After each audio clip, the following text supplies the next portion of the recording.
My name is Brad Duchesne, and I'm a professor and chair in the Department of Psychological and Brain Sciences. The research in my lab focuses on face perception, as well as, say, other aspects of visual recognition, such as scene processing or object recognition. One of the advantages of being in graduate school at Dartmouth is that it's a much smaller community, and so it's easier to access resources.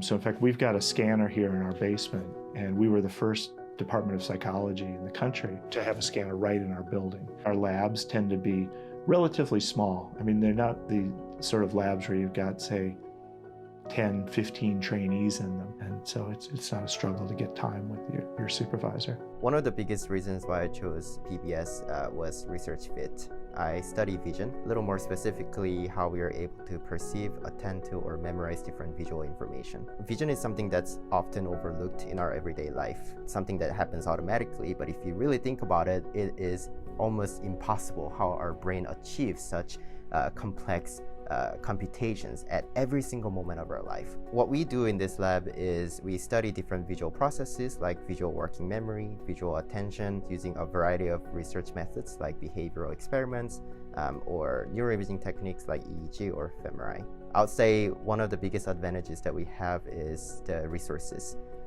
We have access to Dartmouth Brain Imaging Center, where there is a fully research-dedicated fMRI machine. We also have shared EEG room, where any researchers can use freely and collaborate with together. These kind of resources really allow researchers in this department to expand what they can investigate. One example that we study is visual illusions. With visual illusions, what you currently perceive is different than the physical state of the real environment. And with EEG, we can capture at what exact point that kind of difference arises in your brain.